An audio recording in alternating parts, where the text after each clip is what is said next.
ഏതൊരു ഫീൽഡിലും അതിലെ ഓരോ അംഗങ്ങളുടെയും പ്രശ്നങ്ങളെല്ലാം പരിഹരിക്കാനായി ഒരു സംഘടനയുണ്ടാകും. സിനിമാ ഫീൽഡിൽ അത് AMMA ആയിരുന്നു.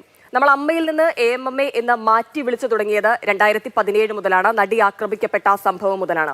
താരങ്ങളുടെ സംഘടന ഏറ്റവും വലിയ പ്രതിസന്ധി നേരിട്ടത് തന്നെ ഈ നടിയെ ആക്രമിച്ച കേസുമായി ബന്ധപ്പെട്ടാണ്. തുടക്കം മുതൽ തന്നെ ഇതിൽ കൃത്യമായൊരു നിലപാടെടുക്കാൻ സംഘടനയ്ക്ക് കഴിഞ്ഞില്ല എന്നുള്ളത് മാത്രമല്ല, പ്രമുഖനായ പല താരങ്ങളും ദിലീപിന് സപ്പോർട്ടായി കൂടെ നിൽക്കുന്ന കാഴ്ചയും നമ്മൾ കണ്ടു. ദിലീപിനെ കാണാനായി ജയിലിലേക്ക് പോകുന്നത് നമ്മൾ കണ്ടു. ദിലീപിന്റെ അറസ്റ്റ് കൂടി വന്നതോടെ നിങ്ങൾ ആർക്കൊപ്പം എന്ന ചോദ്യം താരസംഘടനയെയും സൂപ്പർ താരങ്ങളെയും എല്ലാം കൂടുതൽ പ്രതിരോധത്തിലാക്കിയിരുന്നു. മാധ്യമങ്ങൾക്ക് മുന്നിൽ പൊട്ടിത്തെറിച്ചും വ്യക്തതയില്ലാത്ത നിലപാടുകൾ എടുത്തും പല താരങ്ങളും പൊതുസമൂഹത്തിന് മുന്നിൽ തുറന്നു കാട്ടപ്പെട്ട വർഷങ്ങൾ കൂടിയാണ് കടന്നുപോയത്.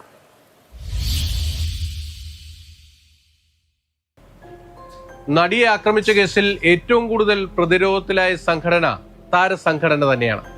അവരുടെ ഓരോ നിലപാടും പൊതുസമൂഹത്തിൽ വലിയ വിമർശനങ്ങൾ ഉയർത്തിവിട്ടു. ഈ കേസിൽ ദിലീപിനെ പ്രത്യേക അന്വേഷണ സംഘം ആദ്യം ചോദ്യം ചെയ്യാൻ വിളിപ്പിക്കുന്നത് താരസംഘടനയുടെ ഒരു വാർഷിക പൊതുയോഗത്തിന്റെ തലേന്നാണ്.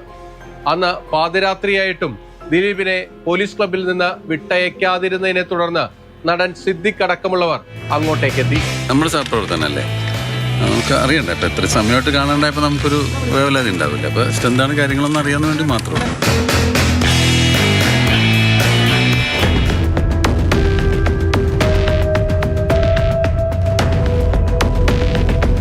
പിറ്റേന്ന് നടന്ന അമ്മയുടെ വാർഷിക പൊതുയോഗത്തിലെ ഏറ്റവും പ്രധാനപ്പെട്ട ചർച്ച ഈ നടിയെ ആക്രമിച്ച കേസായിരുന്നു. അന്ന് മാധ്യമങ്ങൾക്ക് മുന്നിൽ 2 നിയമസഭാംഗങ്ങളാണ് പൊട്ടിത്തെറിച്ചത്.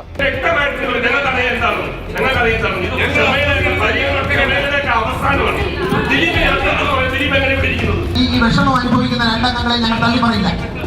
ആരെന്ത് പറഞ്ഞാൽ 2 പേര് ഞങ്ങളുടെ മക്കളാണ്, ഞങ്ങൾ അമ്മയുടെ മക്കളാണ്. 2 പേരെ ഒരു കാരണവശാലും ഞങ്ങൾ തള്ളി പറയില്ല. അവരുടെ വേദനയിൽ ഞങ്ങൾ തള്ളി പറയില്ല. നിങ്ങൾ എന്ത് തലമുത്തി പറഞ്ഞാലും ഞങ്ങളുടെ അംഗങ്ങളായി 2 പേരെയും ഞങ്ങൾ മക്കളായിട്ട് ഞങ്ങൾ തള്ളി പറയില്ല. അതിന് ആരും ശ്രമിക്കേണ്ട. ഈ സംഘടന പൊളിയുകയുമില്ല. ഒറ്റക്കെട്ടാണ്.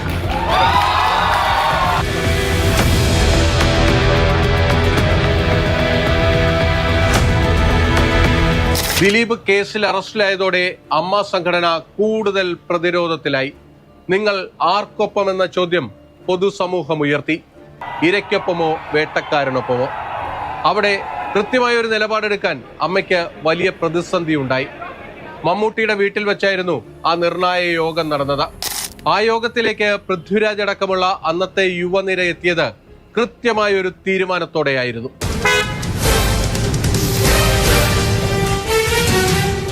അകത്തൊരു മീറ്റിംഗ് തന്നെ വിളിച്ചിരിക്കുന്നു. അവിടെ എൻ്റെ നയം എന്താണെന്നും എൻ്റെ ഇതിനെ കുറിച്ചുള്ള ആവശ്യങ്ങൾ എന്താണെന്നും ഞാൻ ഉന്നയിക്കും. തുടർന്ന് അവിടെ നിന്നൊരു സ്റ്റേറ്റ്മെൻറ്റ് അല്ലെങ്കിൽ ഒരു പ്രതികരണം ഉണ്ടാകുമെന്നാണ് എൻ്റെ പ്രതീക്ഷ.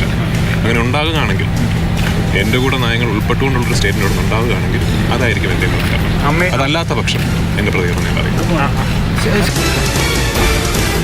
സ്വാഭാവികമായും ദിലീപിനെ അനുകൂലിക്കുന്നവർ അവിടെയും ദിലീപിന് വേണ്ടി വാദിച്ചിരുന്നു. പക്ഷേ നിവർത്തിയില്ലാതെയാണ് അമ്മ നേതൃത്വം ആ തീരുമാനമെടുത്തത്. ദിലീപിനെ മാറ്റി നിർത്താനുള്ള തീരുമാനം. ദിലീപിനെ സംഘടനയിൽ നിന്ന് പുറത്താക്കിയതായി മോഹൻലാലിനെ ഒപ്പം നിർത്തി മമ്മൂട്ടി പ്രഖ്യാപിച്ചു. പക്ഷേ ഈ തീരുമാനത്തിന്റെ മഷി ഉണങ്ങുന്നതിന് മുൻപ് തന്നെ ആരും അറിയാതെ AMMA നിലപാട് മാറ്റി. നമ്മൾ പിന്നെ നോക്കിയപ്പോഴാണ് അങ്ങനെ മാറ്റാൻ പറ്റില്ല. അങ്ങനെ നമ്മൾ ഈ കാര്യകാരണ സഹിതങ്ങൾ നമ്മൾ അവരോട് പറഞ്ഞു, ഇതാണ് സംഭവിച്ചിരിക്കുന്നത്. ദിലീപിനെ ഇങ്ങനെ അറസ്റ്റ് ചെയ്തു എന്നറിയുന്ന സമയത്ത് പെട്ടെന്നൊരു അവൈലബിൾ മീറ്റിംഗ് ആണ് ഞങ്ങൾ കൂടിയത്. അപ്പോൾ എന്ത് ചെയ്യണം എന്നറിയാത്ത ഒരു തത്രപ്പാടിലാണ്. കാര്യം എന്താണ് ഇതിൻ്റെ സത്യാവസ്ഥ എന്ന് ഇപ്പോഴും അറിയില്ല, അന്നും അറിയില്ല. അപ്പോൾ നമ്മൾ ഇത് സംസാരിച്ചുകൊണ്ടിരിക്കുമ്പം അദ്ദേഹത്തിനെ പുറത്താക്കണം, ഈ അംഗത്വം രാജിവെപ്പിക്കണം, അല്ലെങ്കിൽ സസ്പെൻഡ് ചെയ്താൽ മതി. അങ്ങനെ വിവിധമായ ഉത്തരങ്ങൾ അല്ലെങ്കിൽ ആശയങ്ങൾ പല ഭാഗത്തു നിന്നും വന്നു. അങ്ങനെ ഒരുപക്ഷെ അമ്മ 2ആയിട്ട് പിളരാൻ വരെ ഒരു ധാരണയിലെത്തുന്ന തരത്തിലുള്ളൊരു മൂവ്മെൻ്റ് ആയിരുന്നു. അന്നത്തെ അമ്മയുടെ ജനറൽ സെക്രട്ടറി ആയിരുന്നു മോഹൻലാൽ. ദിലീപിനെതിരെ നടപടി എടുക്കേണ്ടി വന്ന സാഹചര്യം മോഹൻലാൽ പിന്നീട് വിശദീകരിച്ചിട്ടുണ്ട്. അതിലെ ഒരു വാചകം അദ്ദേഹത്തെ പിന്നീട് ഏറെ പ്രതിരോധത്തിലാക്കുകയും ചെയ്തിട്ടുണ്ട്. തീർച്ചയായിട്ടും ഞാൻ അവരുടെ ഭാഗത്താണ്.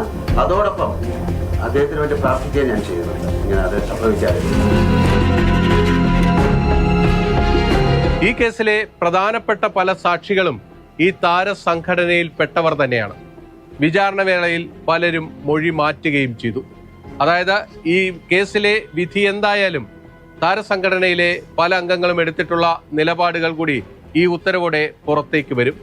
അത് പിന്നീടും വലിയ വിമർശനങ്ങൾക്ക് വഴിവെക്കാനുള്ള സാധ്യതയുമുണ്ട്. നിഖിൽ ജോസഫിനൊപ്പം കൊച്ചിയിൽ നിന്നും ബിനിൽ, മാതൃഭൂമി ന്യൂസ്. താരസംഘടന, നമ്മുടെ പ്രിയപ്പെട്ട പല താരങ്ങളും ഉൾപ്പെട്ട സംഘടന. നമ്മൾ പറയുക തന്നെ സൂപ്പർ സ്റ്റാറുകൾ, മണ്ണിലെ താരങ്ങൾ എന്നൊക്കെയാണ്. പക്ഷെ ആ ഒരു താരപ്രഭയോ ദിവ്യതിളക്കമോ ഒന്നും തന്നെ ആ സിനിമാ ഫീൽഡിൽ ഇല്ല എന്ന് തെളിയിച്ച വർഷങ്ങൾ കൂടിയാണ് കടന്നുപോയത്. നമ്മുടെ പ്രിയപ്പെട്ട പല താരങ്ങളും മൊഴി മാറ്റിയ, അല്ലെങ്കിൽ ഇരയ്ക്കൊപ്പം നിൽക്കാതെ പ്രതിക്കൊപ്പം നിന്ന് നിലപാടെടുത്ത വർഷങ്ങൾ കൂടിയായിരുന്നു. പ്രിയ താരങ്ങളെല്ലാം സിനിമയിൽ മാത്രമാണ് നായകന്മാർ അല്ലെങ്കിൽ നായികമാർ എന്ന് തിരിച്ചറിഞ്ഞ വർഷങ്ങൾ കൂടിയായിരുന്നു കടന്നുപോയത്.